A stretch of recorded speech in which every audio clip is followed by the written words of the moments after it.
Everybody say,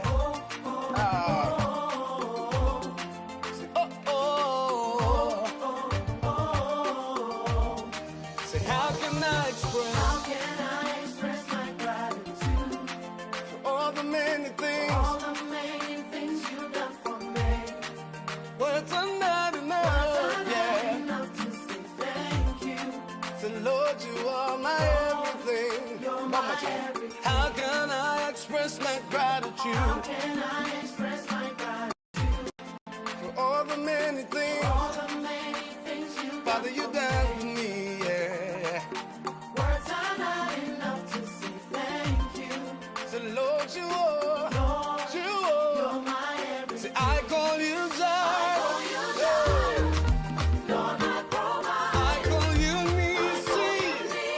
You are my battle. I call you Rapha. Hey. You are my healer. Say, Lord, you are. You're my everything. I call you Jireh. Lord, my provider.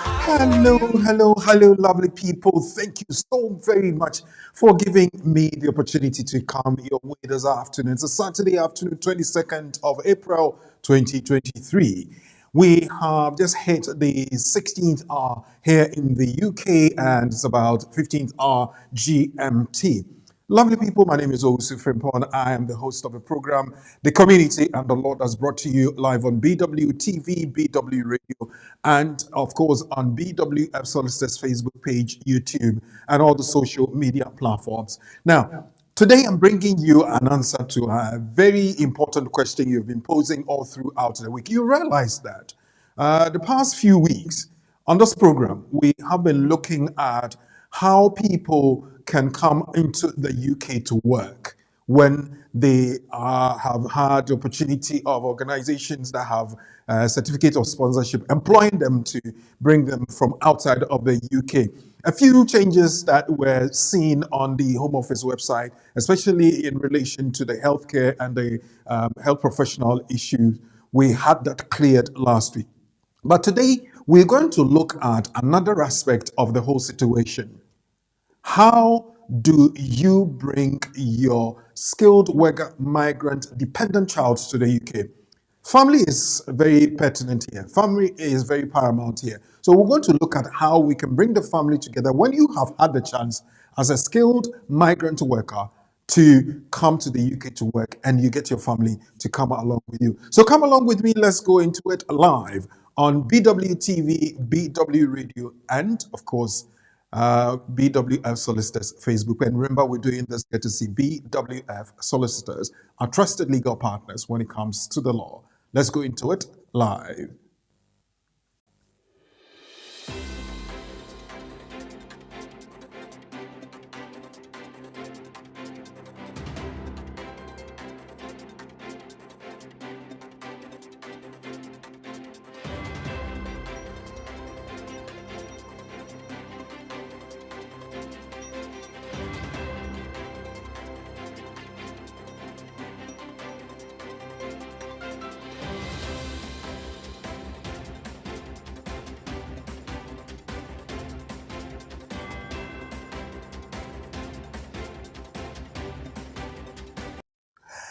Hello once again. As I mentioned earlier in the intro, I was welcoming you to another edition of The Community and the Law. And today we're looking at a very important question that has been going round in the community all throughout the week. And the question is, how do I bring my skilled worker migrant dependent child to the UK to come and live with me?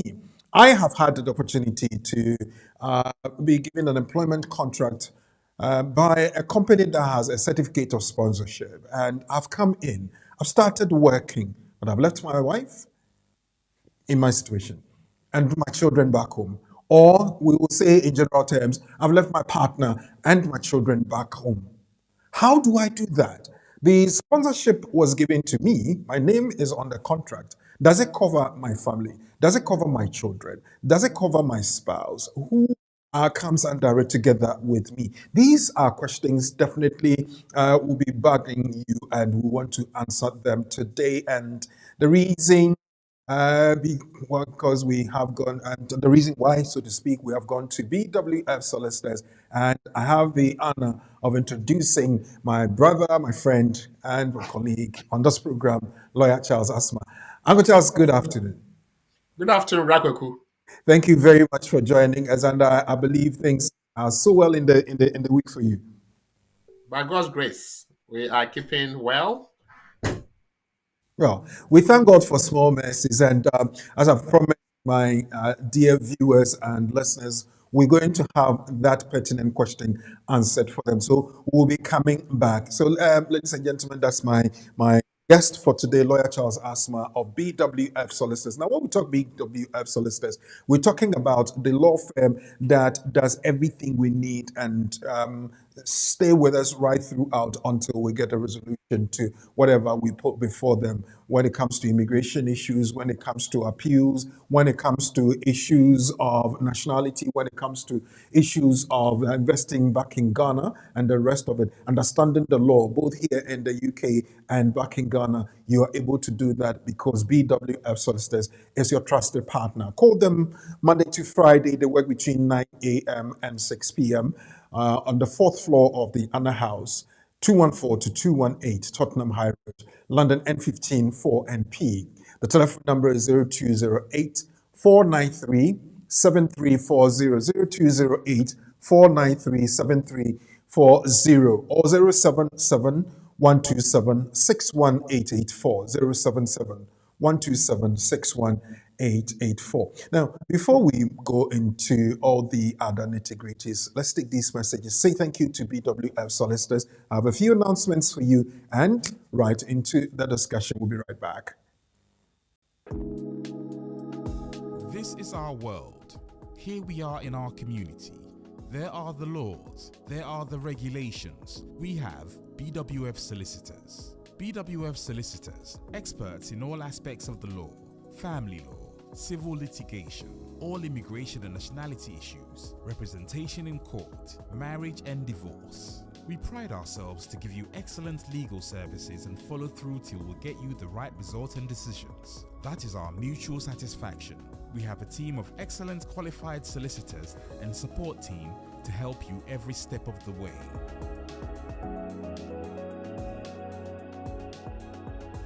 Our senior partner, with over 30 years of unbroken service to the community, is a member of the Family Law Panel and has advised several lawyers and institutions in many legal matters. He is qualified to practice both in the UK and in Ghana. Come to us. Speak to us. Let us represent you. We are your trusted community partners when it comes to the law. Locate us on the 4th floor of the Anna House, 214 to 218 High Road at Seven Sisters in North London, N15 4NP. Nearest train station, Victoria Line to Seven Sisters Station, exit number 2. We are open for all consultations from Monday to Friday, 9:30 a.m. to 6 p.m. Weekends by appointment only. Call us now on 0208 493 7340 or 077 127 61884. BWF Solicitors, your trusted legal partner.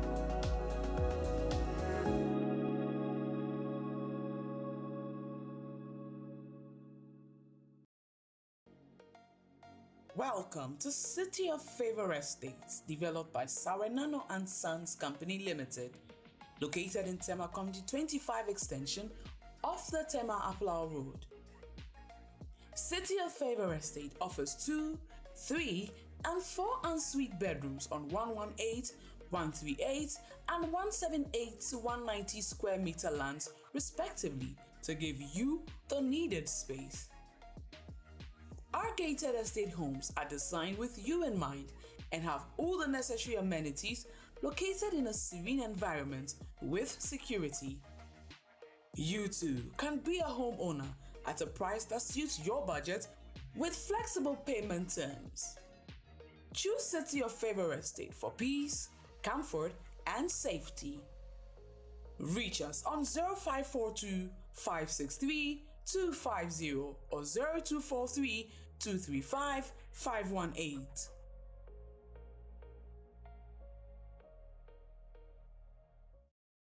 Alex Champong Ministries presents Emmanuel Pray on Sunday, 28th of May 2023 at the Pavilion, 143 to 145 Oxford Road, Reading, RG1 7UY. Hosted by Alex Champong. Guest artist, Minister OJ and Diana Hamilton.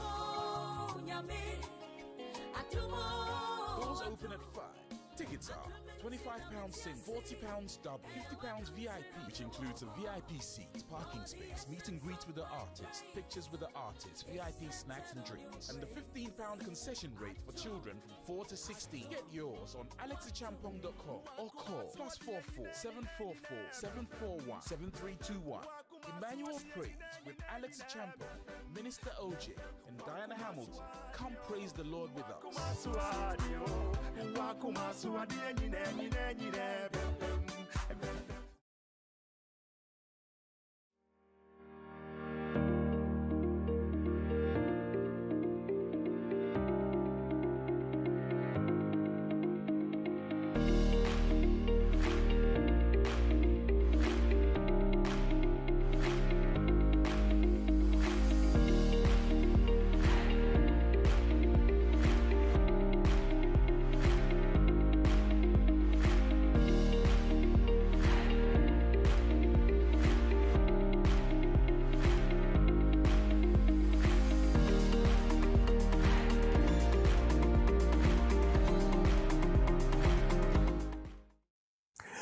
Okay, thank you very much for your time, your patience, and we are right back into it. The community and the law is airborne, and we're live on Facebook, we're live on YouTube, we're live on the social media platforms that you are so conversant with. So invite people to join us, share the page. When you go onto the page, like it, click the notification button and share it so that others will also have the benefit of the advantage you have now. So let's see and get this out of the way. In our Accra office, BWF Solicitors has this wonderful lady, Jemima Akofa Kwaude. Jemima celebrated her birthday during the week. So on behalf of the production team here in the UK, all the lawyers at the UK head office, and of all the families, we say thank you very much, God, our Father, for giving Jemima another year. And we wish her all the very best. Jemima, happy birthday to you. We love you. And keep that wonderful smile and serve the people that come to you all throughout the week, every day. And God will continue to bless you. So happy birthday to you, Jemima. God bless your new age. God bless you. God bless you. God bless you. Now we're moving to another very interesting thing that I'm bringing you. Is a Sawa Nano and Sons Company Limited, the real estate. They call it the City of Favor. There are various housing types. Community 25 extension of the Aflao Road, Tema in Ghana. So if you want to invest in property, if you want to buy something for yourself to live in, the various types for you. As I told you, the on community 25, 35 minutes away from Tema and the Accra International Airport on the Dwenya Road. So let's go in there. Let's see what they have. The general features of the houses, you see that scenery there, very nice. It is artistic impression, but that's how they built it. They have internal and external security. They have a gym facility. They have a pharmacy. They have water fountain shops, swimming pools. The internal road network is well built. Electricity, water. It's a gated community, so security is very, very tight for you. They have also estate management services that will take care of your property even if you are away from Ghana. 2-bedroom detached houses, facilities here, nice one there. We also have the 3-bedroom economy detached house that looks like this one. The next one is a 3-bedroom detached house. Very, very nice one there. You see the second picture underneath the top one is the kitchen house well built. Thank you for looking at that and make time to go and look at it. These are facilities in a 4-bedroom detached house, nicely decorated. We also have ways of purchasing. Now, the various steps, just about 5 of them are things you just need to do to get yours. You browse a selection of building on their website, and you visit the site, or you can call them on the hotline 0542563250, schedule a site visit, and they will take you around. Now, when you've done that and you're so satisfied that you want to deal with them, complete an application form. When your mind is made up, as I said, call, pick up the form, and complete it. They will send you an offer letter, and then you start making your payment. There's a payment plan so convenient for everybody. So just contact them now, and you take advantage of that. Then they will allocate a property to you. You make a down payment. When they have received that, they allocate your property. If it's built offsite, then they will continue to do that for you. So these are the details. soyanano@gmail.com is one of their email addresses, or info@soyananogh.com. Or you visit their website, as I said, soyananogh.com. Call them on 0233 55 5642 or 00233542563250. That's one beautiful thing you can have. Let's move on to this next one here, and that's the preparation for English language test that KT Educational Consult does for you. They help you prepare. Now, we're talking about the skilled worker route. We're talking about migrant workers coming from outside of the UK to come into work. You require that you pass the English language, especially when you have not attended a tertiary institution that taught you in English. You have to write your proficiency English language, and the test is called the IELTS. So we have the various types, the B1, B2, A1, A2, and all the other bits of it. But if you want to really pass and pass well, you prepare with the experts and pass with ease.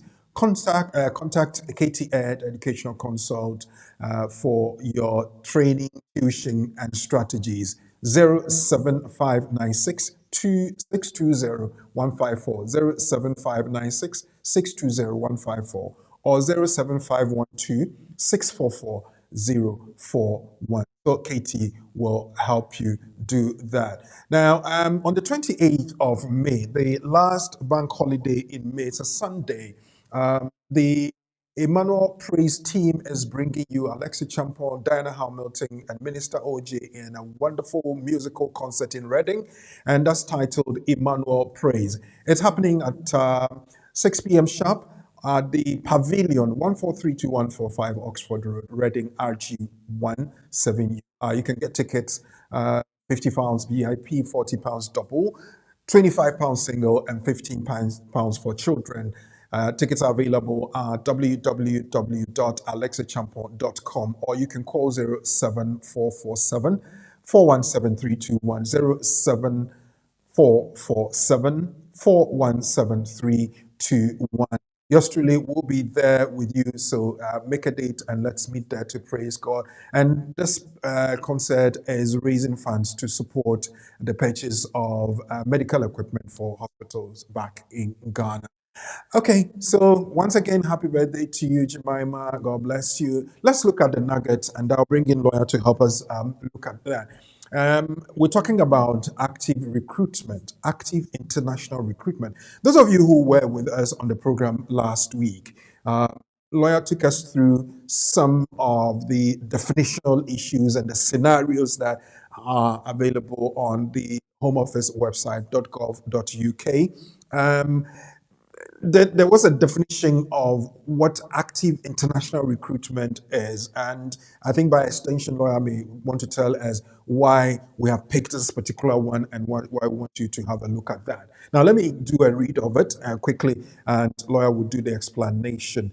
Active international recruitment under the Home Office Code for International Recruitment is defined as the process by which UK health and social care employers target individuals to market UK employment opportunities with the intention of recruiting to a role in the UK health or social care sector from any of the 53 countries on the WHO Health Workforce Support and Safeguards list of 2023, and that includes Ghana. The list has about 53 years. I know there's Nigeria, there are a few other African countries. Such active recruitment is embargoed. That is, they have put a ban on it. That's what it means.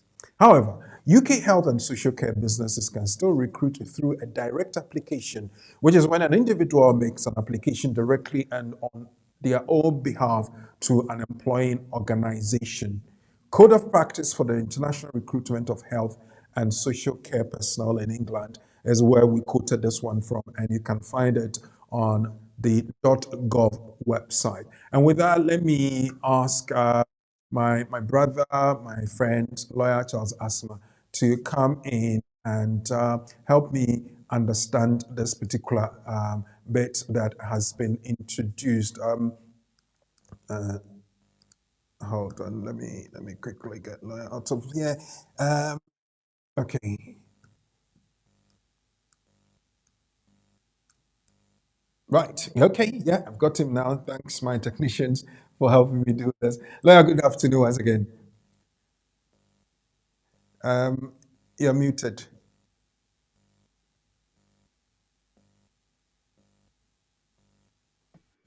Good afternoon, Kwaku. Yeah. Thank you. I read this, and I know as we tried to bring that up last week, we tried to look at what international recruitment is. You spent time to look at that, but I think we need to go back to it again. Now, what is active international recruitment, and what are we looking at? Right. Thank you very much. So, I think the key word for viewers and listeners, for simplicity, is assistance offered. Mm-hmm. The level of assistance offered before the person or the applicant obtained the job. Okay. The assistance. So that is the word to underline, assistance. Right. On a scale of 0 to 100, how much assistance did you receive from a third party? And the third party are people authorized by the UK government to recruit from abroad. Could be agencies, could be employers, could be anybody else. Right. But therefore, if you received assistance from these people before you obtained the job, then you were actively recruited. Okay. So the question is, the person that has got the job from Ghana, Nigeria, wherever, on any of the 53 red list countries, how much support did the person receive from any UK organization? Mm-hmm. If they did not receive any support, but they did everything by themselves, then that is direct application, zero assistance. Okay. When the assistance is zero, you have not breached any law. The employer has not breached any law. Okay. And even if you are coming to work for the employer, you've applied for the job, but the employer referred you to somebody as part of their HR recruitment selection processes, but you did everything yourself, it is not assisted application. Assistance is zero.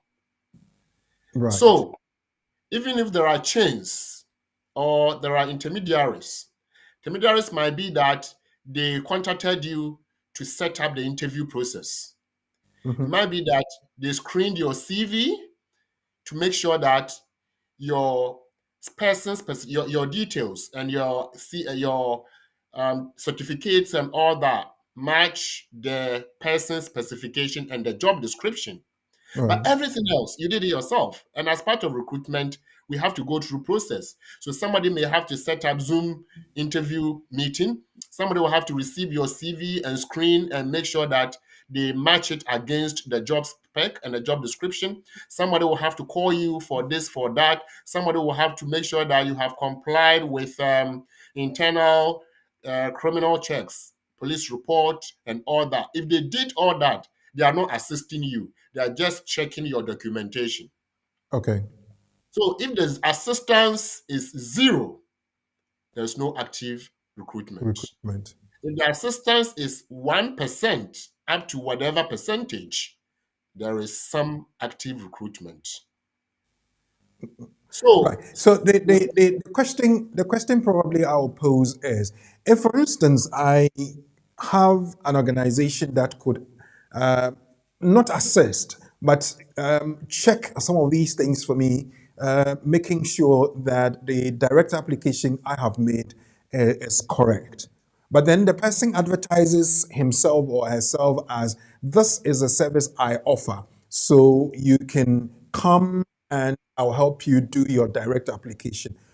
In that situation, am I assisting one way or the other? remember you said that come and I will help you do your direct application.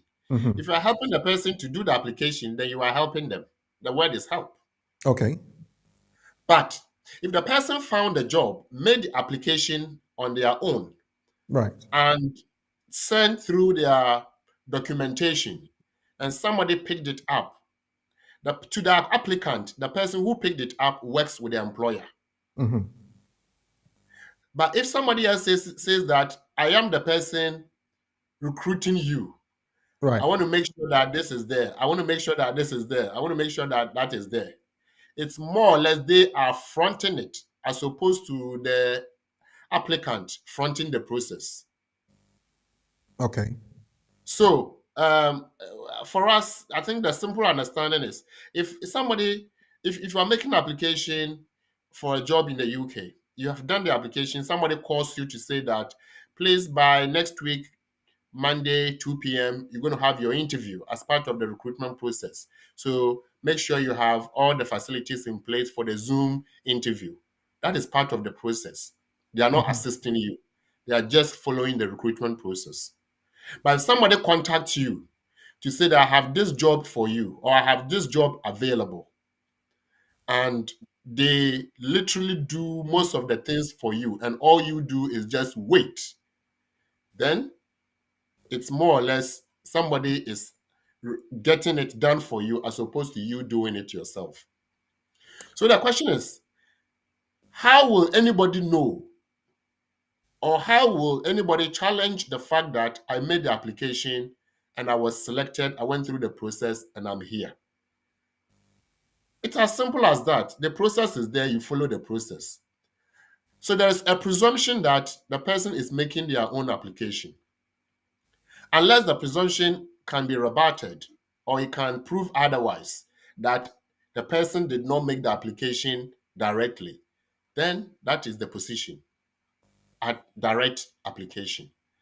So if somebody enters the UK to work for an employer, nobody can challenge them unless there is evidence to suggest that the person was recruited directly by the employer, not the person making the application directly themselves. I don't know if you get the Would, analysis. would, would, would, under any circumstance, the Home Office go to check that you had your application supported by somebody? Would they check at all?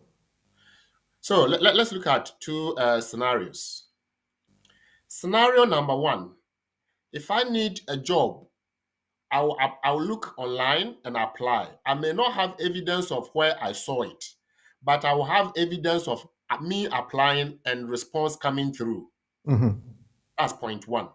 So how do I prove that I did this directly? I have my email to show me the responses I received as part of the application when I applied, what they told me to do, and Right. the trail of emails back and forth from the beginning to the end, and the contract I received, Mhm. and what else, and what else, and what else. So I have all these documentation just like it's done everywhere.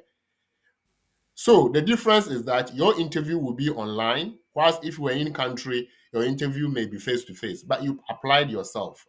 If you Right. don't have anything to show, then the presumption is that because the employer came directly to headhunt you or poach you or do whatever, they didn't have to go through all that, and you have nothing to show because you Right. were just sitting there and they said, "Come and work for me." That is active. Right.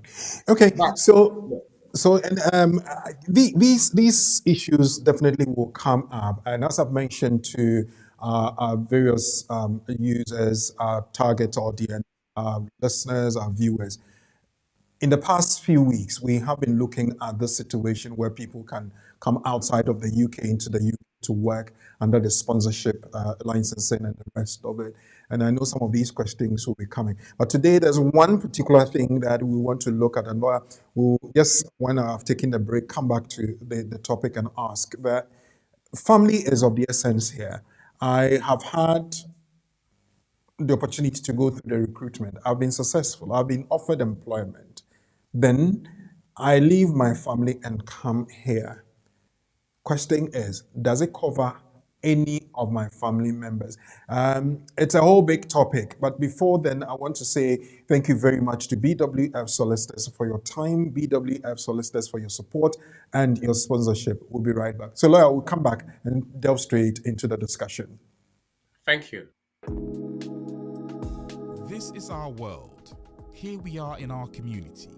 There are the laws. There are the regulations. We have BWF Solicitors. BWF Solicitors, experts in all aspects of the law, family law, civil litigation, all immigration and nationality issues, representation in court, marriage and divorce. We pride ourselves to give you excellent legal services and follow through till we get you the right result and decisions. That is our mutual satisfaction. We have a team of excellent qualified solicitors and support team to help you every step of the way.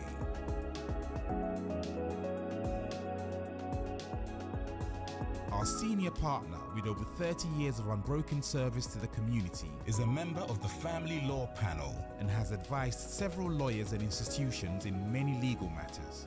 He is qualified to practice both in the UK and in Ghana. Come to us. Speak to us. Let us represent you. We are your trusted community partners when it comes to the law.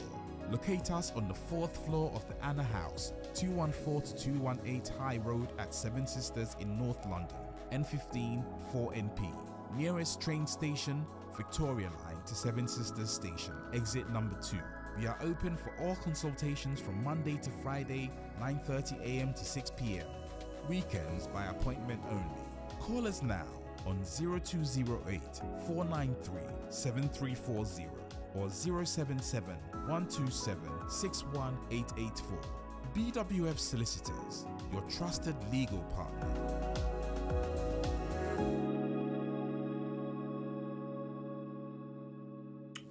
Welcome back. Thank you very much. And I know you are all glued to your sets, and we're going to delve into the discussion. But before then, let me recognize the wonderful people that are with us online and let's acknowledge Daniela. Good evening, sir, you say. Then we have Nanaya. Nanaya says that blessed afternoon to all of you. Nanaya, thank you very much. Another one from Daniela says, happy belated birthday to you, Lady Jemima.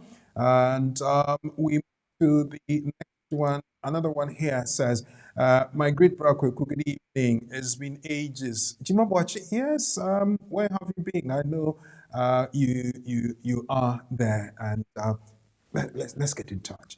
Chiwo says, welcome on board. Chiwo is welcoming everybody. We have the next one here that says, please, we need telephone number to call. Kwakufori, later on when we have activated the lines, you get to see them. But 0739 208 0739 208 or you can call 0208 123 1016. So don't worry, the time will come for you to give us a call and bring in your question or your contribution. Good afternoon, everyone. Boa Naomi calls us to say that Emmanuel Sechi is on board. Emmanuel says, good evening, Oreku and lawyer. Next one I have here is NK. Good evening, all. Kojo Tufo is online, watching live from Hammersmith. Kojo, thank you very much for your faithfulness and the trust in us. And YFYSTV, we're live on that one as well. Good afternoon, sirs. Good afternoon to you. So, well, now today we're looking at the question that I posed earlier on, and the question is this: How do I bring my skilled worker migrant dependent child to work, to live in the UK whilst I come in? to work. When it comes to the law, I oftentimes try to unpick some of the terms and the words, the key words in there, because they all have a meaning. Now, it's saying skilled worker, migrant, dependent child. Skilled worker, migrant, a dependent child. I know definitely lawyer will try to pick up on these things first. Lawyer Charles, once again, good afternoon. How do I do this? Thank you very much, Kwaku, and a very good afternoon to our viewers and our cherished listeners. We come your way once more with the gospel of BWF Solicitors. May I take the opportunity to echo the joy that BWF Solicitors shared when our sister Jemima had her birthday. So, Jemima, once again, happy birthday. You are doing amazing. Keep working hard for God and the firm. So, how do we do this? Now, the issue now is the Home Office or embassies abroad putting impediment in the ways of children who are applying to join their parents who are on the skilled migrant worker or skilled worker migrant route, Right. and either coming with them, they are refused or they are prevented with lots of things to provide, and that delays the parent from traveling on time. Or when the parent comes and they are making application to let the child join them in the UK, they put lots of things in the way or ways of the children. Now, we are going to refer to the law Okay. that empowers the entry clearance officer to make such request. Now, let me take you to paragraph 297 under the Appendix FM provision. Right. We've talked about that in the past. In the past, yeah. Two key things. Two key things. One is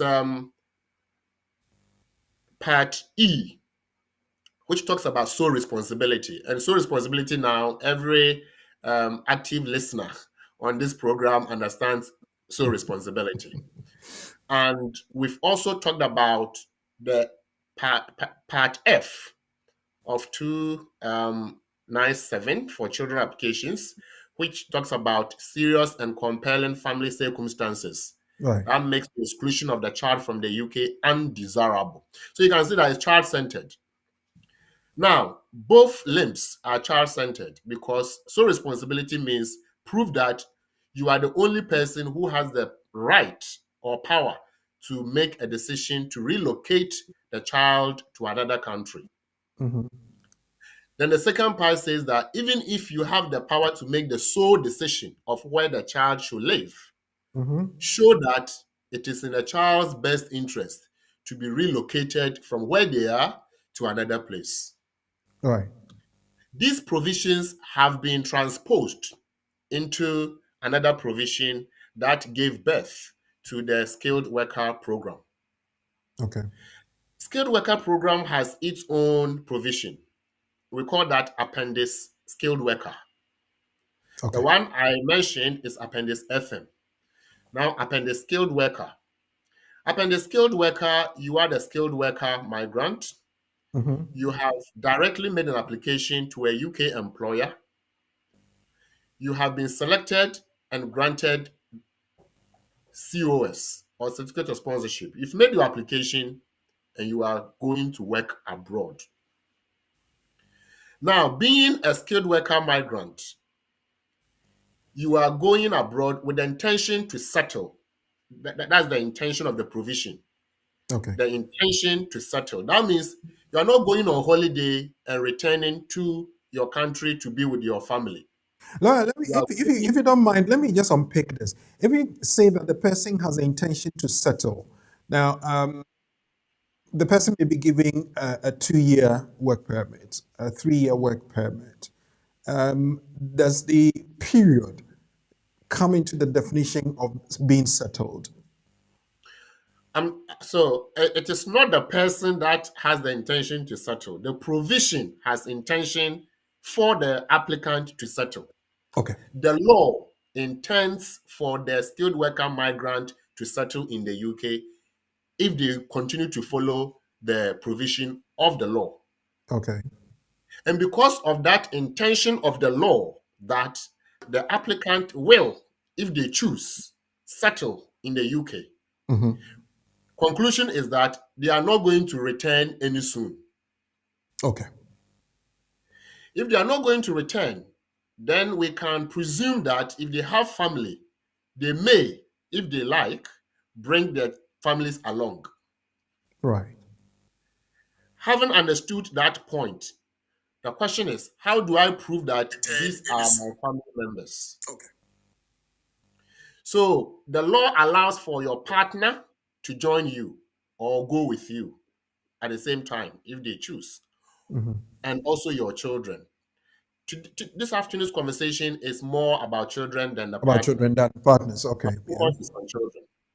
Now I'll take you to Appendix Skilled Worker, and I will stop you at paragraph 30.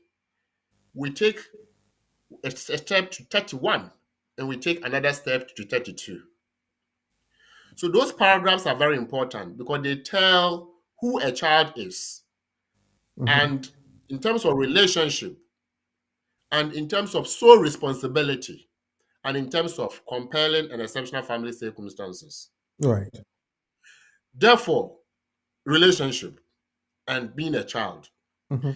you have to prove. So you either do DNA or you have birth certificate. If birth certificate is going to be a problem, DNA suffices. You've proven that that's your child.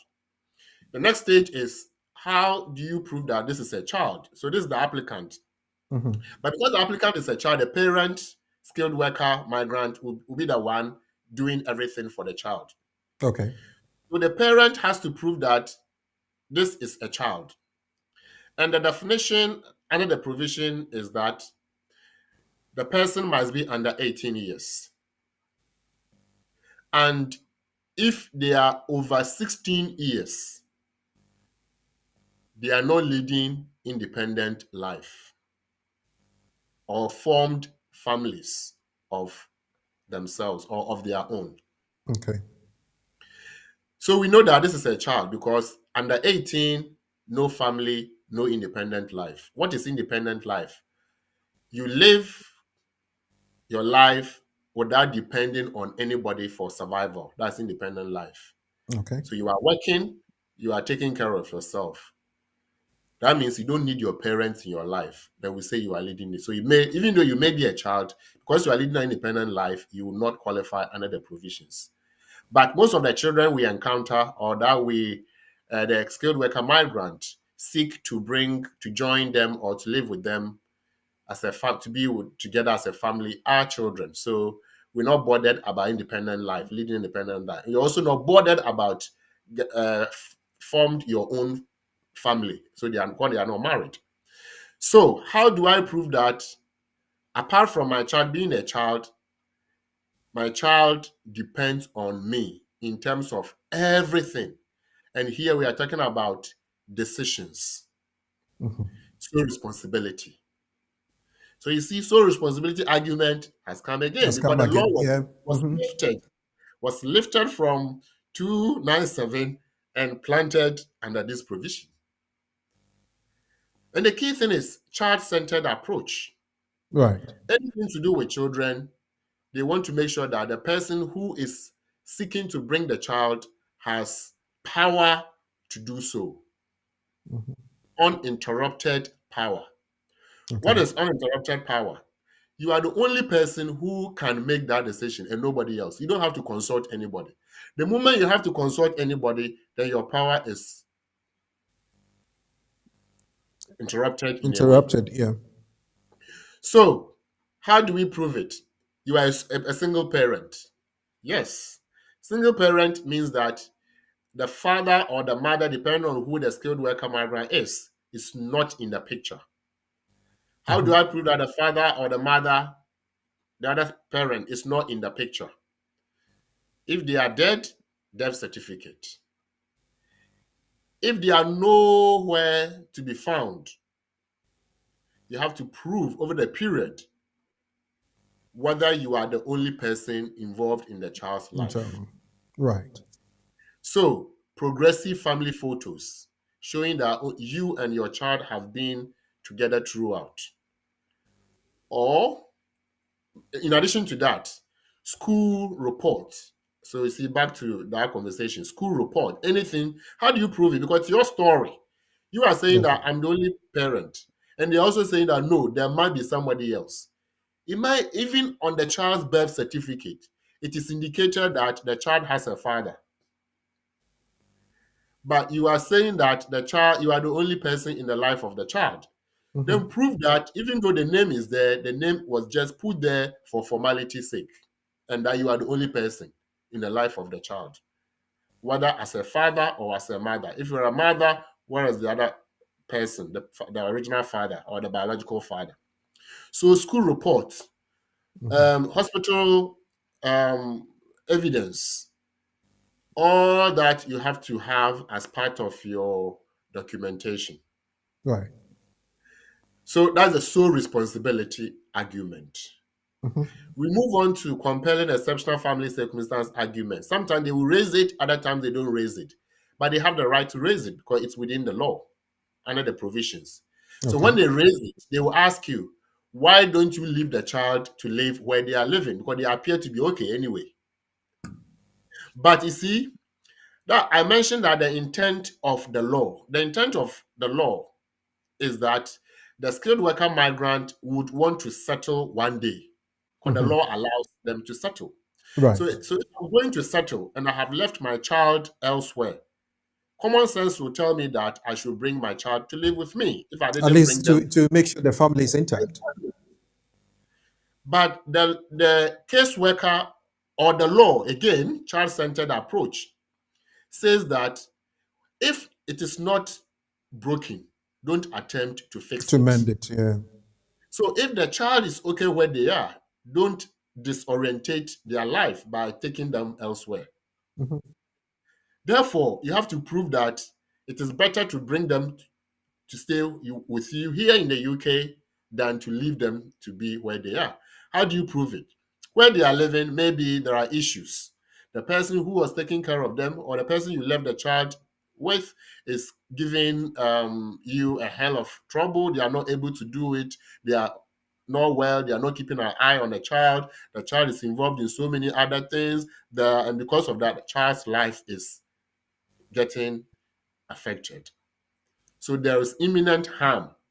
If that is the point, you have to prove it because you are proving a case that it is better for the child to join you in the UK.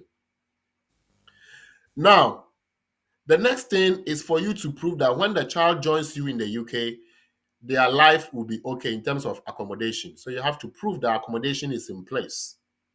So they will ask you, what arrangement have you put in place in terms of accommodation?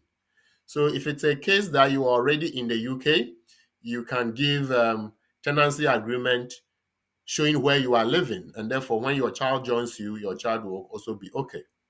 Okay. Because most of the time, the skilled worker migrant would have come based on the um, promise or the contract they have with the employer that you have maybe a place to stay for a month, then you move on. So once you arrive and you have a place to stay for a month, it might be that it's a communal place because Mhm. you are alone. But the moment your child is coming to join you, you may not be able to stay there with your child at that communal place. So what arrangement have you put in place?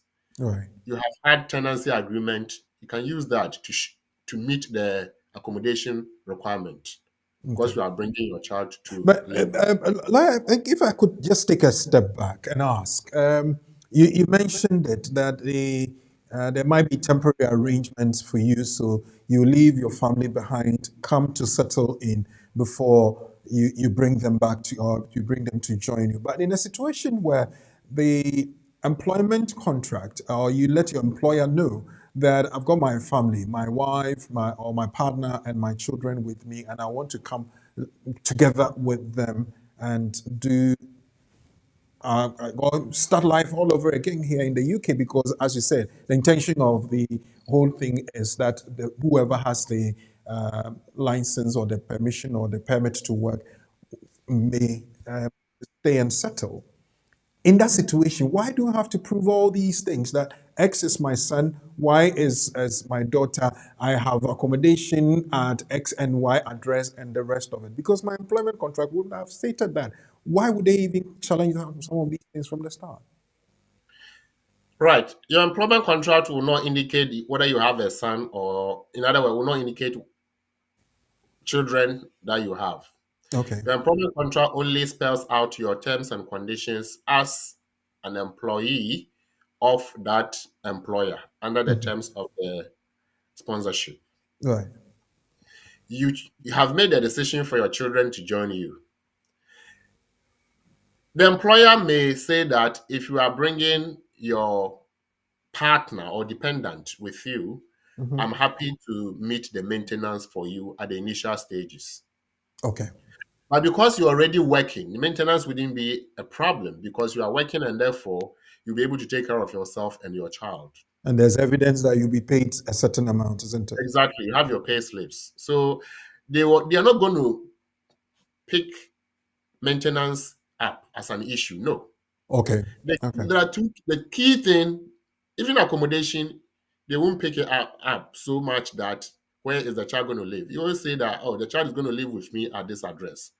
But they want to know that you have the power to make that sole decision. Okay. Okay. Well, it's a decision.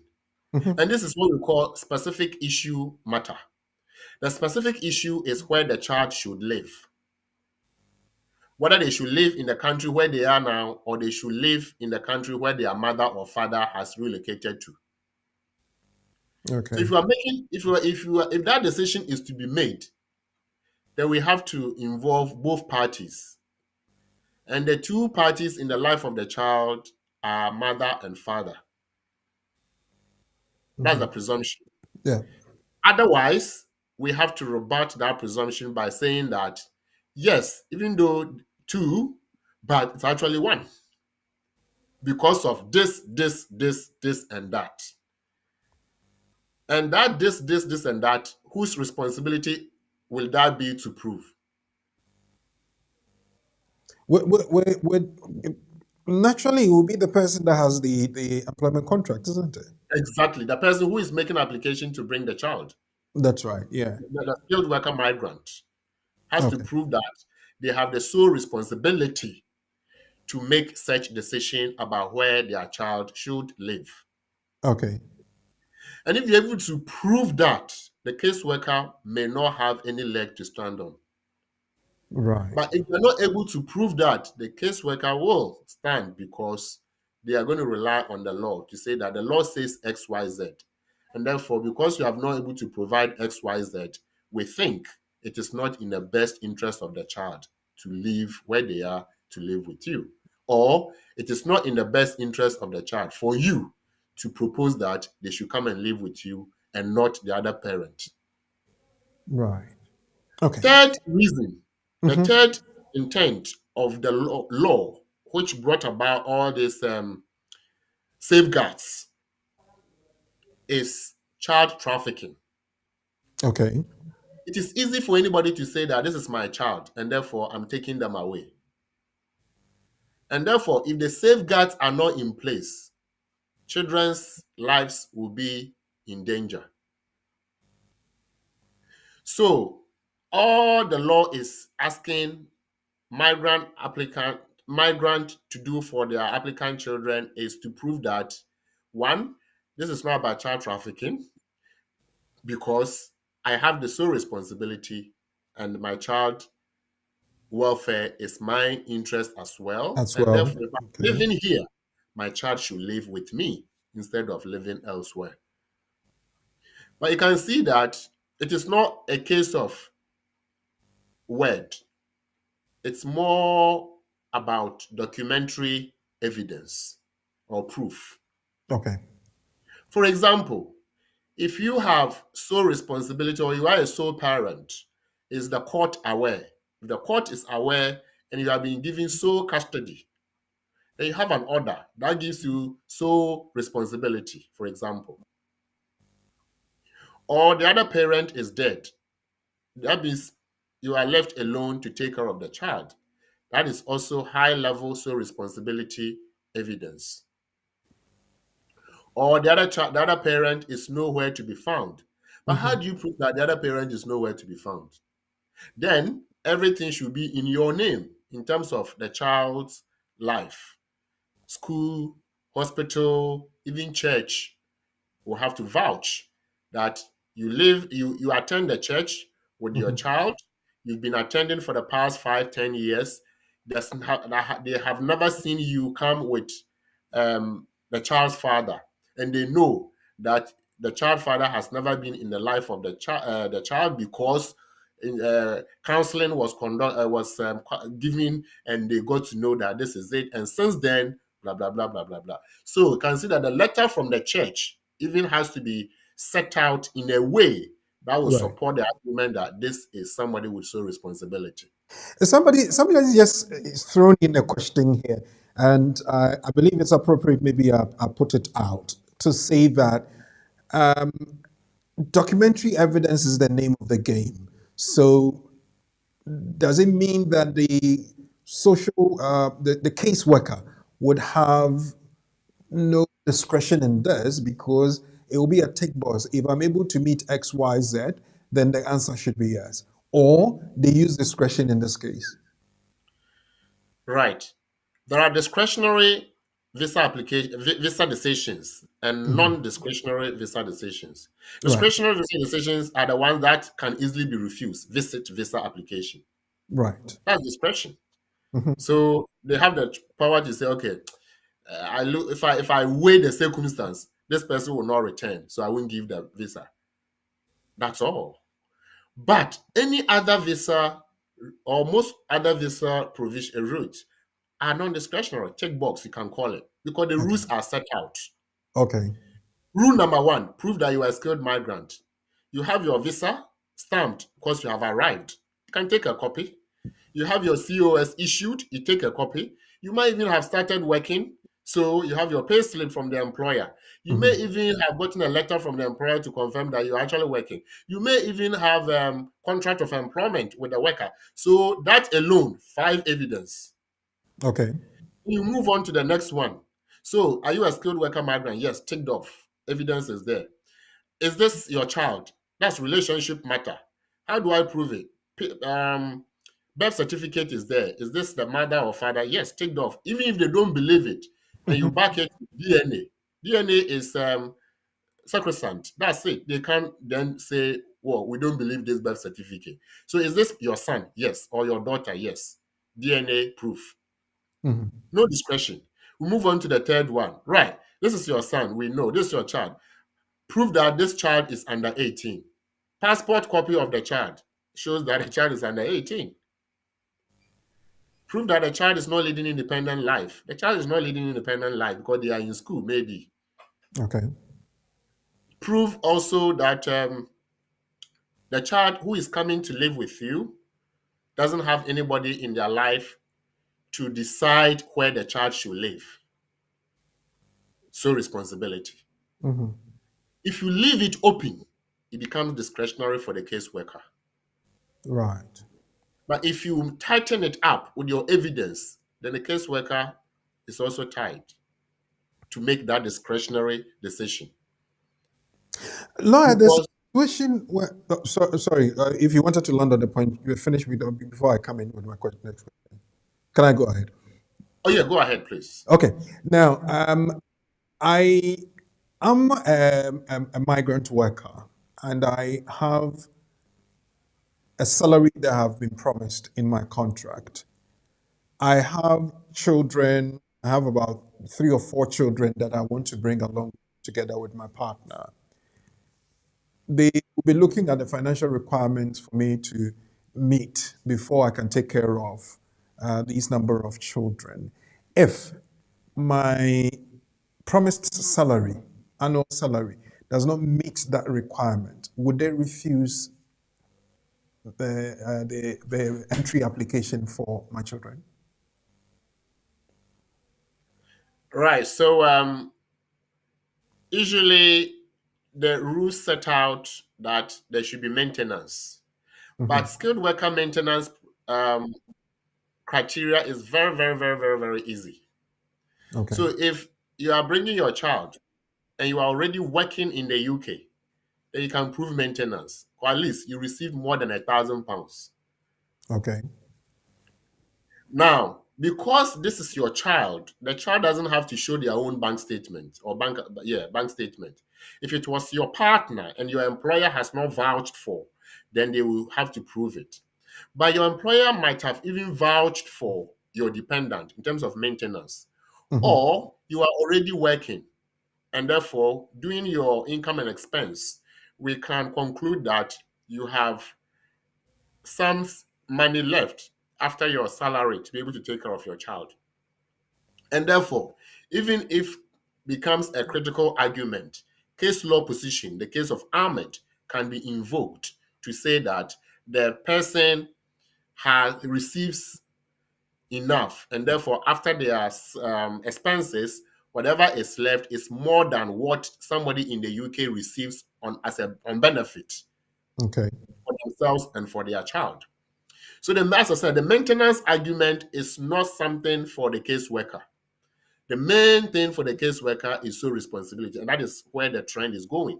All the calls we've received and the conversations people have had with us point to the fact that they are strict when it comes to deciding whether the child should go or not to go, especially if the person is a sole parent.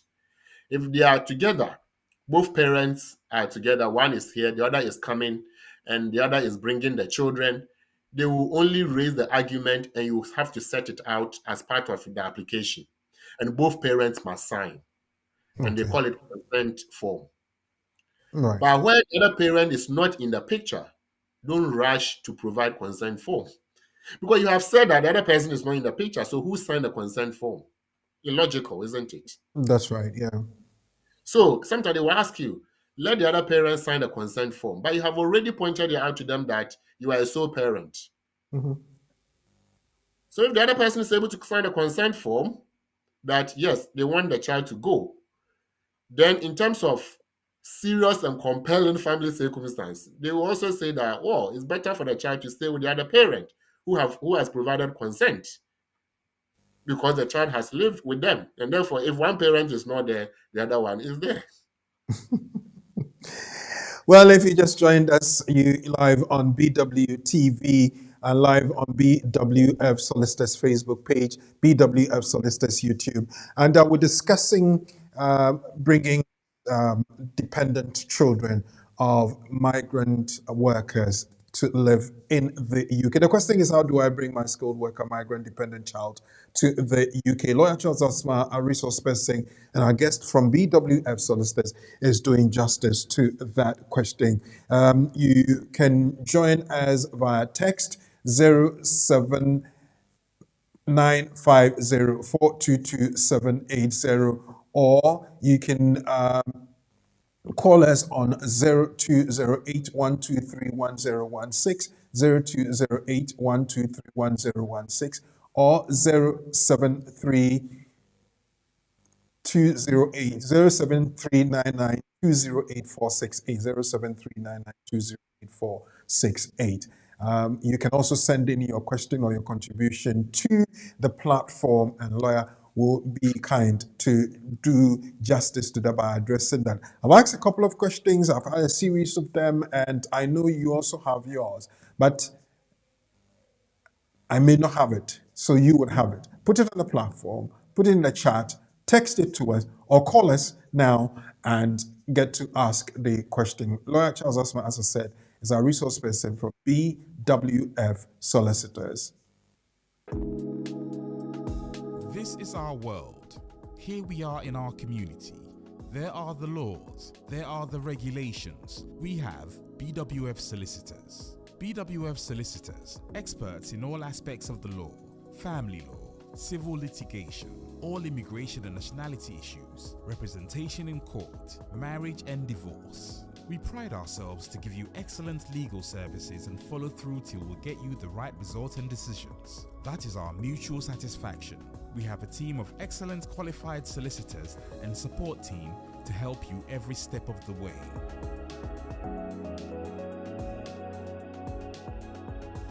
Our senior partner, with over 30 years of unbroken service to the community, is a member of the Family Law Panel and has advised several lawyers and institutions in many legal matters. He is qualified to practice both in the UK and in Ghana. Come to us. Speak to us. Let us represent you. We are your trusted community partners when it comes to the law. Locate us on the 4th floor of the Anna House, 214-218 High Road at Seven Sisters in North London, N15 4NP. Nearest train station, Victoria Line to Seven Sisters Station, exit number 2. We are open for all consultations from Monday to Friday, 9:30 a.m. to 6 p.m. Weekends by appointment only. Call us now on 0208 493 7340 or 077 127 61884. BWF Solicitors, your trusted legal partner.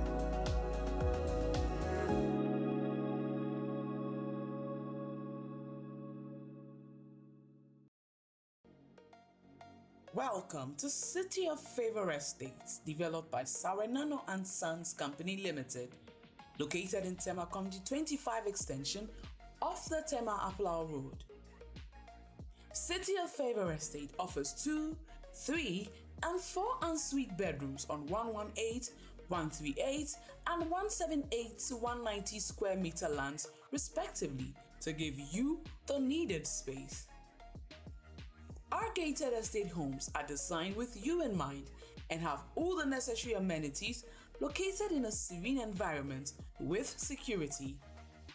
You too can be a homeowner at a price that suits your budget with flexible payment terms. Choose City of Favor Estate for peace, comfort, and safety. Reach us on 0542 563 250 or 0243 235 518.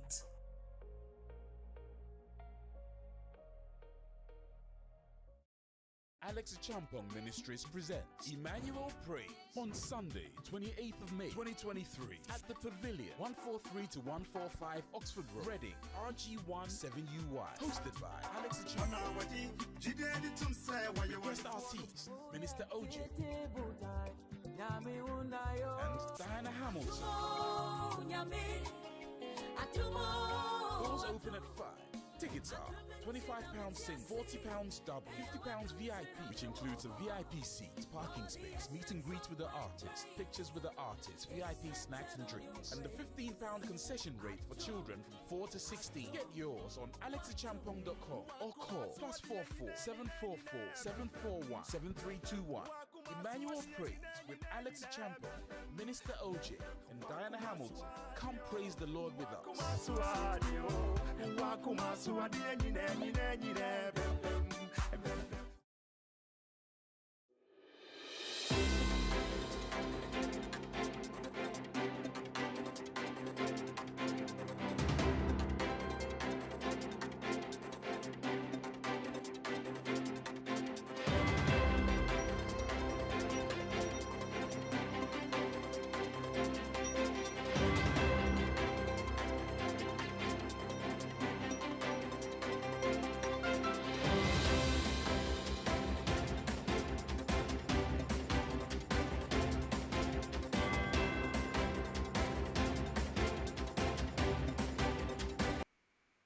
It's the community and the law, and we're live on BWtv, BW Radio, BWF Solicitors Facebook page, and live on all the social media platforms. And it's time for our interaction. Lawyer Charles Asmah is my guest, and he has been answering the question that we posed earlier as to how we are to bring our skilled worker migrant dependent child to the UK. Now, he has gone so deep into that, but I know definitely there may be some questions boggling your mind, so you can send them via text 079504222780, or you can call in 0739920848. Emmanuel Sechi says he's watching us from Scotland. Thank you very much, Ima. God bless you. Kindly share the Nahima support, advising and advocating in that. Now, there's this question. Laura, let's see if we can pick that one up quickly. Amma got a job offer and went through the applications process and was shortlisted with a job offer to come to the UK to work. Amma has been in the UK as a contract stipulate, but has not been able to work since her arrival due to challenges her employer claims facing with acquisition and renovation of property. The employer intends for Amma to work in. For the past 3 months, Amma has been struggling with her keeping and the likelihood for her becoming homeless since she has no source of income and with all efforts getting a job somewhere. But with sponsorship, it makes it more difficult to get a job or work full time. Going back to her country will be very difficult for her since she quit her job and gave everything she since she got a job and the benefits that comes with it. What can Amma do since the employer seems reluctant to help her situation? Lawyer. Right. Amma should find a job that will allow her to work 20 hours because the law does not restrict her from working 20 hours with another employer in the care sector. And even what is refreshing for Amma is that the government has relaxed the rules so that from now up until 27th of August 2023, people like Amma can do more than 20 hours in addition to the job they are doing. So let's assume that at the moment, the job they are doing is zero. But they are working, but it's zero for now. Amma should not sit and wait. Because even if Amma was working 40 hours a week and has extra time, she can do extra. Or let's say she could do extra 20 hours. But now that she's relaxed with the employer's side, she can do 20 hours or even more with another employer. I'm glad I heard that, or you read that Amma is looking, but they are not able to hire or sign her up because she's already tied up to one employer. Amma should tell them that even though I'm tied up with my original employer, I can do 20 hours if you give me a chance. Okay. So if the people are happy for Amma to work, then Amma should let them know that the law allows her to work for them for 20 hours a week or even more up until August 27th if the hours are available. Amma should be fine if only Amma is true with what she's saying, that she's found employers who are willing to give her jobs, but because of her old employer, she can just do the 20 hours to be able to survive.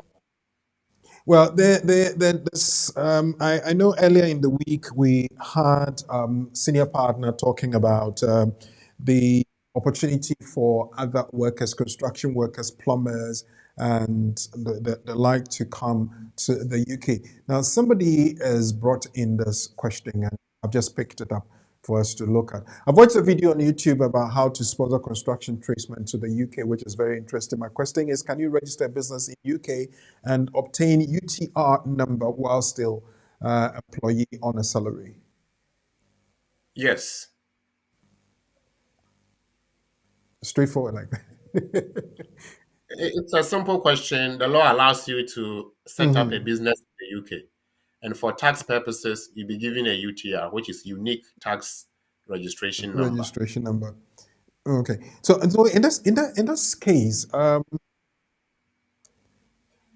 person can still be employed by another person and still be a director of a company. Is that what it is? People are working for other people, but they are running their own businesses. Right. Okay. This other one says, I'm a construction worker in Ghana and I've been in the industry for about 8 years. I have that experience. The person has attached his resume. In this case, what steps should he take? To do what? He wants to come to the UK. He says, I just finished working the interview between Uncle Ben and my on the website and on how construction companies can employ plumbers, bricklayers, steel benders, and others. I have been in the construction industry for 8 years. This is my resume or CV, as we'll call it. What do I do? Right. First off, we don't have we don't recruit, um, and we don't have the sponsorship to sponsor people like our colleague. Okay. But we can offer opinion on what actually happens. People abroad who want to work, we have thought about direct application. He Right. should go online, just like everybody will do, search for job vacancies in the UK that meet his criteria. Right. Then, Somebody says he's a safety officer. Does it fall under that category? safety officer, I mean, construction workers and most other fields require safety workers. So if somebody needs your service, they will employ you and offer you the contract or sponsorship, so to speak. Remember, the extension now covers all those other categories. Mm-hmm. Now, if you're a safety officer and the code does not specifically cover you as a skilled migrant, you may still find a job under other provisions that existed before. Foreign workers, remember, there used to be working visas. And what we are getting is still working visa, Okay. just that it's presented in a way that gives you a chance to settle. The same thing applied. Those people who applied in the past, work visas, they still had a chance to settle. Mm-hmm. So if somebody has who has qualification in safety, health and safety management or processes, they can look for a job in the UK. The employer can only employ you if they have the license to employ you from abroad. That may not necessarily fall under the shortage occupation list, Okay. but you still have the right to apply, and the employer will have the right to employ you, even though it wouldn't fall under the new provision. On the shortage occupation list, how many jobs are out there? Countless. I will not be able to give you a definite figure, but there are a number of jobs. And people listening, if they so desire, can Mm-hmm. Google shortage occupation list UK. They keep updating it. Okay. So you go for the updated list of the shortage occupation list and you see what's available. And most of them are the ones that we talked about by Uncle Ben about artisans, those work that most people do themselves. They've now opened it up for foreign nationals to enter to support. So carpenters, masons, and all that to support the other sectors of the UK economy. However, those people recruiting must have the license. So those people recruiting, those people who are giving themselves up for foreign nationals to apply to Mm-hmm. them for consideration to come and work with them should have the license to offer sponsorship. Right. You mentioned that the WHO, the one we talked about in our nugget and the topic we had last week, the WHO is talking about the healthcare and the health professional route. And they have embargoed some countries. That embargo, does it cover other areas apart from the health worker route? Remember the moment you mentioned WHO, it's about health. Okay. So because we are talking about health, we'll not be talking about engineering and other sectors because those ones will not be regulated by WHO globally. Right. So the concern now is health sector of such countries that are in danger. Would there be any situation where government to government agreement will cover the other areas? Last week, you made mention of the government to government agreement in the health sector. Can the UK, for instance, go into an agreement with any country to provide, say, a set of welders, a good number of that, a set of plumbers, a set of construction workers? Yes, UK can do whatever they believe will benefit the country. Most agreements that countries sign up, they first look to themselves and the benefit that will be accrued from that agreement. Therefore, if UK government feels that signing agreement with Ghana government may not inure to their benefit, they will not bother. They will try elsewhere. That's why they have agreement with the Philippines and India and other countries. Now, to answer your question, yes, they can extend that agreement to cover other sectors, provided they need people in such sectors. But you and I know that at the moment in the UK, the focus is on health sector, even though they are opening up to ease the growth of other sectors as well. But they are, of course, if it comes up that they need to, they will. But for now, I don't think they will bother so much with most of the other countries on the red list. Right. Then another thing is, if I have a license to come through any other route apart from the healthcare route, and I may have some qualification or background in the health sector, so I come in as a safety officer for purposes of our discussion. Then I find another job in the health sector and I want to switch. Would I be able to switch whilst I'm in the UK? So the word is switch. You switch when your visa allows you to switch. And most of the time, if you have a visa that allows you to live in the country and work, then you are able to switch to other areas that may have or might have come up. Visitors cannot switch because they are not supposed to live in the UK and work. But students can switch because they are allowed to live in the UK and work. And therefore, if you are a worker, foreign worker in the UK, you can switch because your visa allows you to live and work. Okay. Let's move on. There's a question here on the platform. Let me pick that one up and give to lawyer to help us with. And this one says, I'm watching you live from Kumasi Pankrono, Ghana. My question is, I'm a construction worker, a skills profession as machine operator and tiler. How do I start to migrate? Because I have tried online, Indeed, LinkedIn, and other sites, but no responses. I am man lift operator, bobcat operator, forklift operator, steel erector, tiler.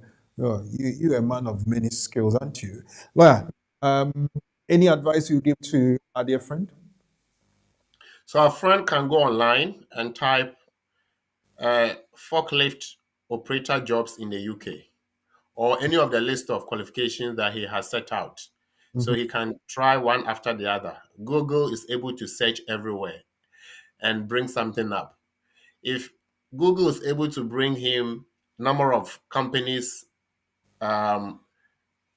with such opportunities, the next stage is for him to contact them to find out if they offer sponsorships. Because they may not be able to recruit, they may not be able to offer him the sponsorship because even if the job is available and he applies, they cannot sponsor him to enter the UK. So they must have the license to be able to sponsor him to enter the UK. That's the first point. How does he do that? That just like everybody else would do. If he asks me to do it, I will go on the computer and do it. And thank God, computer is also everywhere. So he can also stay at Pankrono and use the same computer I would have used and search. Is Right. this so easy? It may take some time, but if he's diligent enough, he may find something. Can I? Once, Okay, once, yeah, complete that. so Sorry. Okay.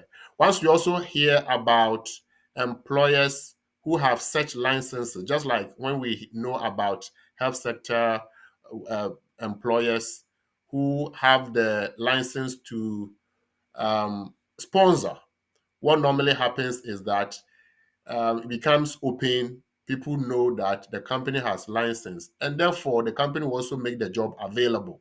Then the individual can apply. At the moment, the individual can only apply because of the restrictions. But because the restriction may not even affect those sectors, it wouldn't even matter whether it's going to be direct application or indirect application. The direct application scenario, the embargo is on health sector. They have not mentioned other sectors, and therefore the restriction can only be limited to this. A question here concerning the licensing. If an organization has job openings for, say, plumbers, job openings for tilers, job openings for like an umbrella organization, for instance, and we want to recruit from outside the UK internationally. Does it have to have a license, separate one for plumbers, a separate one for tilers, a separate one for welders, or whatever? Or they can just have one license under in the name of the umbrella organization, but detail out that these are the jobs we offer. Right. So if it's a case that we have a job and these are the duties, duties. Right, So a job description may have specific duties to be carried out. right, Then that employer doesn't have to have different licenses for such duties. right. But if that company is allowed to operate in that sector and their main focus is, um, let's say, forklift, then their license will cover forklift. But you and I know that most construction companies, depending on the nature of the job, will need people to cover XYZ jobs. So they will have one license, but when they are advertising, they will say we need forklift operators. Okay. Just like a care sector worker employer will advertise that I need somebody who can work as a domiciliary carer. Okay. Somebody can also advertise and say I need somebody who can work in a ward because I have hospital jobs. So you can see that health sector, but different jobs. But the moment you present it to show that it's a standalone thing, then you need different licenses to cover that, and there's no point. So one company, different job activities. Then, but when you are presenting your license and when you are presenting your application for the license, you've got to set it out in a way that will make it clear to the government who will issue you the license that your license allows you to recruit or to um, allows you to accept applications to cover these types of jobs. Okay. All right. Emmanuel Sechi, thank you very much. You're keeping us well. Hello, lawyer. Thank you very much. And lawyer, the gentleman that texted from Kumasi, Ghana says, thank you, sir. May God bless your team and the wonderful work you're doing. So thank you, lawyer. Covenant Grace comes in with this one. Is it automatic that when one applies for a visa to bring a child from abroad, there will be consent form to print and given to the other parent to sign, even if sole parental responsibility is met? I think we've mentioned that point. You see, the forms are already there because they don't know who is a sole parent and who is not a sole parent. The people who design the form as part of the application can never preempt this scenario for different people. So if it applies to you, you deal with it. If it doesn't apply to you, you don't deal with it. The example I gave, the scenario is what is being asked about. And I've already answered that. Let's take this person who claims to be solely responsible. And the same person has gone ahead to get the other parent to sign the consent form. So is this parent actually solely responsible? No, because Are you following me? yeah. You say you are a sole parent, single parent, we put it like that. And they've given you a form for the other parent who is not joining you to confirm that they are Complete. happy for the child to go with So you. you make that decision together with somebody, not yourself alone. Exactly. That means you are not alone after all in terms of decision making of the child. Okay. Then in this case, you are contradicting yourself.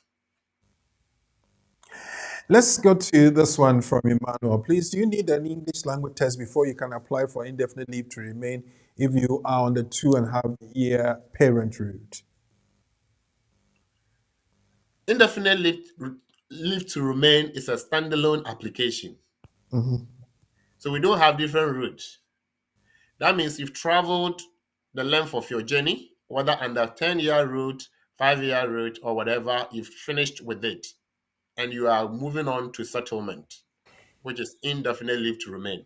The rules are that you must have English language and life in the UK, unless you are exempted, i.e., 65, or you have medical impairment or health impairment, Okay. and that affects you from doing the exam. Right. Let's go on to this next one and pick it up. It says, please, can the main applicant and his wife use their joint account for bank statements when applying for student visas? Yes, they live together, but you see, there are two things. They are making, I don't know what if they are doing it together. So I'll look at it from two angles. The first angle is the default position that the student is making the application, and the student must prove their income. So the bank statement, what is a joint bank statement, will have the student's name on it, and therefore it doesn't matter whether the the spouse's name is on it. His or her name is there, and therefore it also the person's account. However, they will need confirmation from the other account holder that they are happy for the account to be used, because it's a disclosure of information that belongs to a third party. So the third party must sign the consent form that allows the caseworker to use the information that is also his information. That's the only exception. The next one is the student has made the application, the student has gone through. The spouse is making application to join the student. In this case, again, the person can also use the same joint account bank statement. Then in terms of disclosure of information, the student who is already gone or left or gone through the application process will also consent that I am happy for this bank statement to be presented for visa purposes, and therefore, more or less, it's about data protection actually.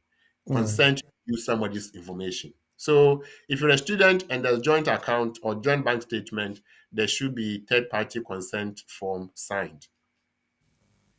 It will be Well, part of the application anyway. okay. Emmanuel Sechi says, thank you very much. Your text and your phone calls are invited now. 0739920848, 0739920848, or 0208123116. You can send in your text or WhatsApp, as people have been doing, 0795042278, 00795042278. This one from Emmanuel Boachief. I've heard that the 20-hour limit on skilled worker visa is cancelled. How true is this? Right. Our brother said he has heard. I have to verify if it's true, but if he has something he can share with you, then we can look up and confirm. Okay. Does that mean that if there was any provision until we can verify, it hasn't changed, has it? It might be a grapevine information, and we don't. We have to have the authority for whatever information we share on the set or on the program. So what I would say is that our brother may be right, And so I'm not going to say yes or no. But I would say that I haven't seen or read that yet. So once I confirm, obviously we'll share. But if he has found something, then he will text it to you. The number is there. We will verify and say that yes. That's a very political answer.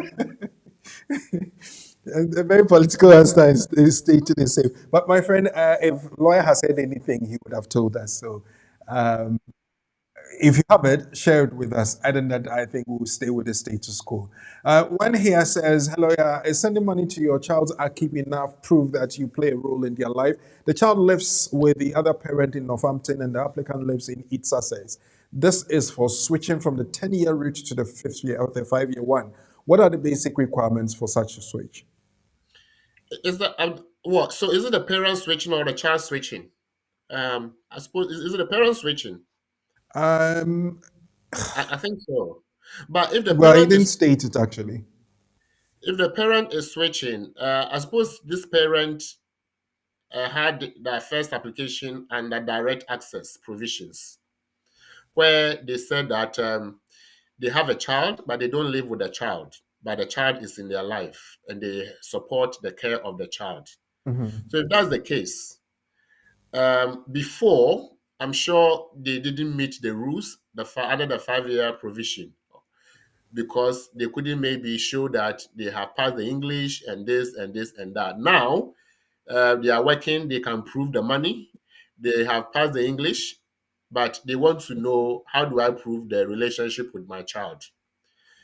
The child is your child, so the birth certificate is enough evidence. The mother of the child will also give you a letter to confirm that, yes, you don't live together because of some reasons or issues. However, you're still there in the life of the child. And also, if your name is with the GP, the child's GP, as next of kin or not next of kin, emergency contact, the Mhm. GP can confirm that we have Mr. X's name on our record as emergency contact for the child XYZ. Or the GP can even say that we know that blah, blah, blah has been attending a GP appointment with the child and the child's parent. So long as your name is mentioned in the GP letter, that's enough evidence. Or school can also give you a letter to prove. So bank statement, whether you have it or not, will not show that you are in your child's life. They want something from um, independent parties. And the only thing possibly maybe if you have child maintenance service letter showing that you money is deducted from your account for the child and letters have been sent to you regarding that. Then if you don't get all those letters we have mentioned, you can argue your case relying though limited reliance on this letter from child maintenance that I still take care of my child. I support my child's upkeep with X amount. This child maintenance letter. Child maintenance letter will not say that you are in your child's life because it's not their job. But whatever information there is, you are using it to argue your case that if I am not in my child's life, if I don't take care of my child, why will I be giving money for my child's upkeep? Okay, let's quickly pick this one. Please, what if they apply together? I'm talking of the joint account. Would they still need a consent letter? If you are applying together, you need each other's consent Okay, for each other's application consideration. right. The next one here says, and lawyer, can I also ask if I can switch from one skilled work to another, or I can hold double skilled worker visas in the UK here? I'm not sure why you need to, because you have enough hours from that place that you wouldn't even be able to do two. So focus on one. Okay. It's so busy on the platform. Yeah, is the parent switching? I think we're trying to find the scenario for the previous one. So let me quickly skip that and go to this one. Okay, is the parent switching? We've picked up one. Laura, my second question is: if you are construction skilled worker without English proficiency, that is IELTS, am I not permitted to work in the UK as a skilled worker? Because most of construction workers, for instance, our work is based on practical skills. So please, if the person does the test and pass without IELTS, can he or she not enter the UK? Every work is based on practical skills. Health sector work, practical skills. Education, practical skills. Construction, practical skills. Everything, practical skills. So if you have that practical skills, how will you be able to work in terms of language? So prove that you're able to speak and write, understand English. Speaking, listening, reading, writing. That has nothing to do with the skill set, but more to do with expression to be able to fit into the way of life in that new country, whose language or the language of which is English. So it doesn't really matter your certificate. What matters is your English. So if you have English, if you have a degree, then it's even better. You don't have to stress yourself to go and do any exams. Just do the ECTIS conversion, and that you are home and dry. But if you feel that you can't do the ECTIS, then that English language test is not difficult at all. Somebody who has been through formal education up to diploma or degree level should be able to do it. So you have two options. If you don't have degree, you can do that exam. If you have a degree, then you can opt out of the exam and use your degree as means. In this case, you have to apply to ECTIS. ECTIS used to be called NARIC, so it's the same thing. Most people know about NARIC. So they can assess your degree and say that it's up to SAFER C1, which is the highest or part of the highest qualifications. The basic one being A upward. So A is the lower level, B middle, C high, in that order. Okay. I think one piece of information I can give you concerning the English language, you have this organization we work together with, KT Ed Consult. They help you to prepare for your English language test. So pick up the number, my very good friend, 00447596. 620154 00447596 620154 or 00447512 They will help you prepare and pass with ease, so you don't worry too much about that provision, because as the lawyer said, you must be able to read, write, speak, and listen to understand as well. For instance, you're on a crane and somebody wants you to lower it, and they say lower the crane in very simple language, and you're not able to understand it. It becomes a problem. You might even drop the concrete bit on somebody's head, and that's going to create a lot of problems. So at least they want to make sure you can integrate in the community. So do that. It's quite simple. It's quite easy. Talk to KT Ed Consult and they will help you. We're coming to our quiz segment, and I want to quickly go back to the nugget we had earlier on and read through it again. So when the question is posed, you will not be found wanting. And it says active international recruitment under the Home Office Code for International Recruitment is defined as the process by which UK health and social care employers target individuals to market UK employment opportunities with the intention of recruiting to a role in the UK health or social care sector from any of the 53 countries on the WHO Health Workforce Support and Safeguards List 2023, including Ghana. That's an example I can give. Such active recruitment is embargoed. However, UK health and social care businesses can still recruit through a direct application, which is when an individual makes an application directly and on their own behalf to an employing organization. This one is quoted from the Code of Practice for the International Recruitment of Health and Social Care Personnel here in England. So, having had this, my friend, my brother, let me come back and ask you a question. Are you ready? This is our world. Here we are in our community. There are the laws. There are the regulations. We have BWF Solicitors. BWF Solicitors, experts in all aspects of the law. family law, civil litigation, all immigration and nationality issues, representation in court, marriage and divorce. We pride ourselves to give you excellent legal services and follow through till we get you the right result and decisions. That is our mutual satisfaction. We have a team of excellent qualified solicitors and support team to help you every step of the way.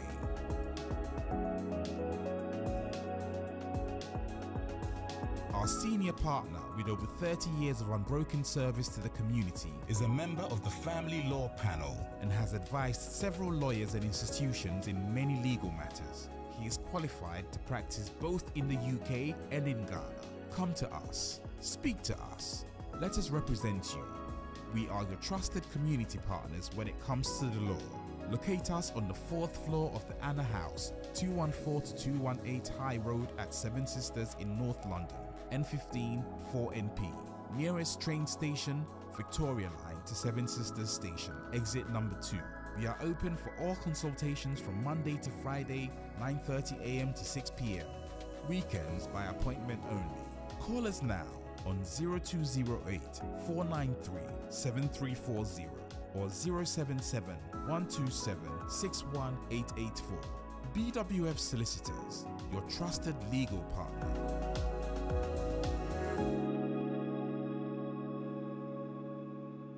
Okay, so we're back and we're going to pick up the question. I want to give you now, and a care assistant resident in Ghana, a red list country, makes a direct application to a job advertisement at an Owusu care home unassisted. He is interviewed by the care home, deemed successful, and recruited, subsequently traveling to the UK on receipt of her visa. In the light of the UK Code of Practice, will this be acceptable under the code? Now look at it again. A care assistant resident in Ghana, a red list country, makes a direct application to a job advertisement at the Owusu care home, and he did it unassisted. Nobody supported her. He's interviewed by the care home, deemed successful, and recruited, subsequently traveling to the UK on receipt of their visa. In the light of the UK Code of Practice, would this be acceptable under the code? 1, no. As Ghana is a WHO red list country, the recruitment is illegal. Yes, it is acceptable as the process did not include any active recruitment and therefore does not contravene the Code of Practice. And yes, because care homes are exempt under the code. So 3 answers. No, as Ghana is a WHO red list country, the recruitment is illegal. 2, yes, it is acceptable as the process did not include any active recruitment and therefore does not contravene the Code of Practice. And 3, yeah, it will happen because care homes are exempt under the code. Now you see that number 2, number 3 are kind of yes, but 2 different reasons behind them. Number 1 says no because Ghana is red listed. So let's see.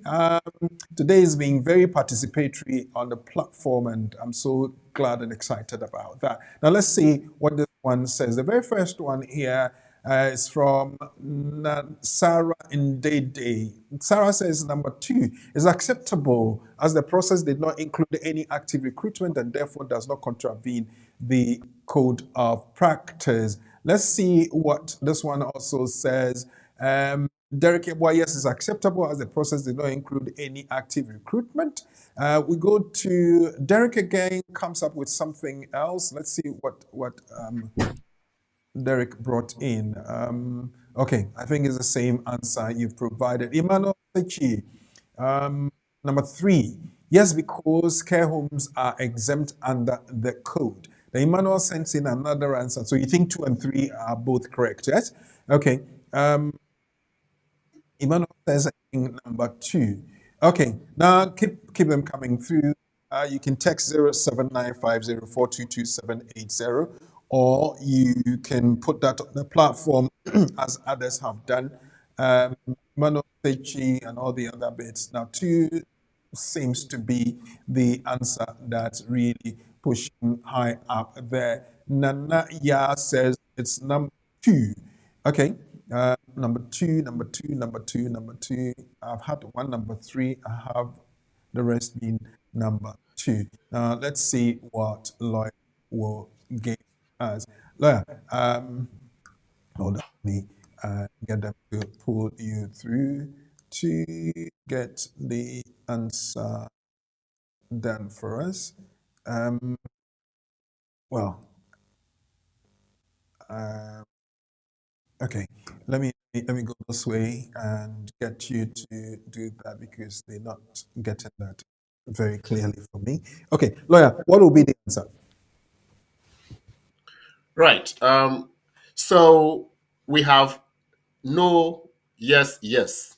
Mhm. The answer is yes, but because we have two yeses, we have to eliminate, which Okay, is less of the two yeses. So the third yes says that because the code does not cover care homes, but the code says that care homes as employers cannot also recruit directly. So Mhm. even though the code didn't mention care home, it talks about UK employers. That may also include care home. And therefore, you can see the third yes is also no. Oh, So we are going to the main reason why she wouldn't have any trouble or problem. She can okay, apply, she can get a job, she will get to the UK. And the reason is that she applied for the job on her own after seeing it advertised. She went okay, through the process like everybody would have done in the UK, got it, and came. She wouldn't be in trouble, and the employer will not be in trouble. Usually, it's the employers who may be in trouble. The employer will not be in trouble, or whoever was involved will not be in trouble because everything was done by the applicant or the employee okay. unassisted. Right. So the answer will be what, two or So the three? answer is two. The answer is two. So, those of you who came in with a lot of the twos, I think you guys are right. The answer is two. And lawyer is saying that, let's see, the reason for the answer is, oh, no, no, yeah, I'm just picking up your thing again. Let's go to this point. Oh, come on. Close that and bring this one on. Yeah. The answer to this week's test is number two. Direct applications from healthcare workers from a red list country are not embargoed. Direct application is when an individual makes an application directly and on their own behalf to an employing organization. They do not use a third party, such as a recruitment organization, an agency, or a collaboration. So remember, we have just looked at that so many times. And Emmanuel Sechi said, please ignore the answer three because I accidentally retracted it. Okay, I agree. Nanea is clapping for herself because she got that right. And on that note, let me come back and we draw our curtains down. Lawyer, thank you very much for being so generous with the sharing of your experience and knowledge. And I want to say thank you to BWF Solicitors as well. But before we go, what would you want to tell us? Thank you very much. Kwaku, what I want to share or leave listeners and viewers with is this, that the government has become very, very robust on children entering the UK, regardless of how they are entering. But our focus today, as we have been, is on that of the Skilled Worker Migrant Program. What we have said is that if you are in the UK as a skilled worker and you want to bring your children, make sure that you check the rules and meet the rules. Mhm. Otherwise, you will say no. And the reason is that they don't want children to become victims of child trafficking All in right. the UK. And number two, they don't want any child to be hanging in the balance between two adults where they'll be fighting. Why did you send my child away? I need my child back. And they will be using Interpol to get the child to be returned. They don't want that to happen. And therefore, if you want to bring your child, make sure that you have met all the rules. You've ticked all the boxes so that the caseworker is also covered and you are also covered, because everything is in the best interest of the child. Therefore, show that you are solely responsible. Show that the child is better off in the UK with you than being in Ghana with whoever is taking care of the child. You have to prove that the child is not leading an independent life. And you have to prove that there's accommodation in place so that when the child enters the UK, they will be comfortable as children. These are the things that we have looked at. If you're able to do this, you can make the application at the time with your child, or you can make the application after you've had your visa issued to let your child also be issued with one. If you don't do that, they will refuse. If you are not, they will first ask you to bring XYZ. If you are not able to show or prove, they will make a decision not to grant. So it's important that if you are given the opportunity to answer questions or to explain or prove something, do it. Don't ignore. If you are still not sure, speak to a lawyer. Tell the lawyer that I've done the application for my child. They're asking for XYZ. I don't know what to do. Can you take it up and continue? The lawyer will take it up and work with you and use the law to support you in that regard. Thank you very much. We believe that our encounter tonight has been helpful, and let's continue to live for the community. Thank you. And with that, we have come to the end of the wonderful story we started earlier in the 16th hour of the day. GMT, it was the 15th hour. Lawyer Charles Asmah, thank you very much. He is from the BWF Solicitors fold. BWF Solicitors 214 to 218 Tottenham High Road, Seven Sisters, North London. N15 4NP. N15 4NP. They work from Monday to Friday, 9:30 a.m. to 6 p.m., fourth floor of the Anna House. If you're using public transport, you take a train to Seven Sisters, use exit number 2, and it takes you to the frontage of that building.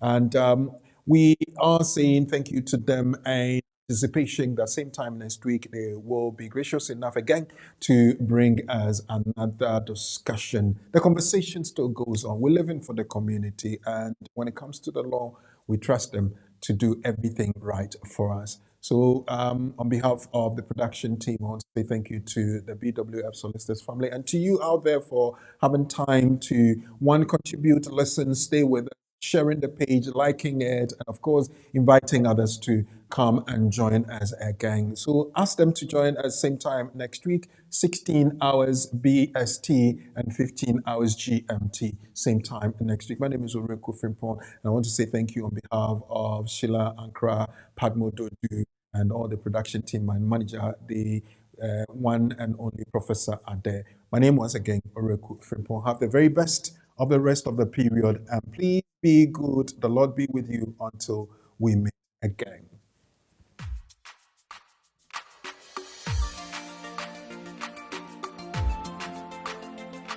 Yeah. Jesus, you're my everything, yeah. My everything is you, Lord. Yeah. Oh, oh, oh. Oh, oh, oh. Everybody say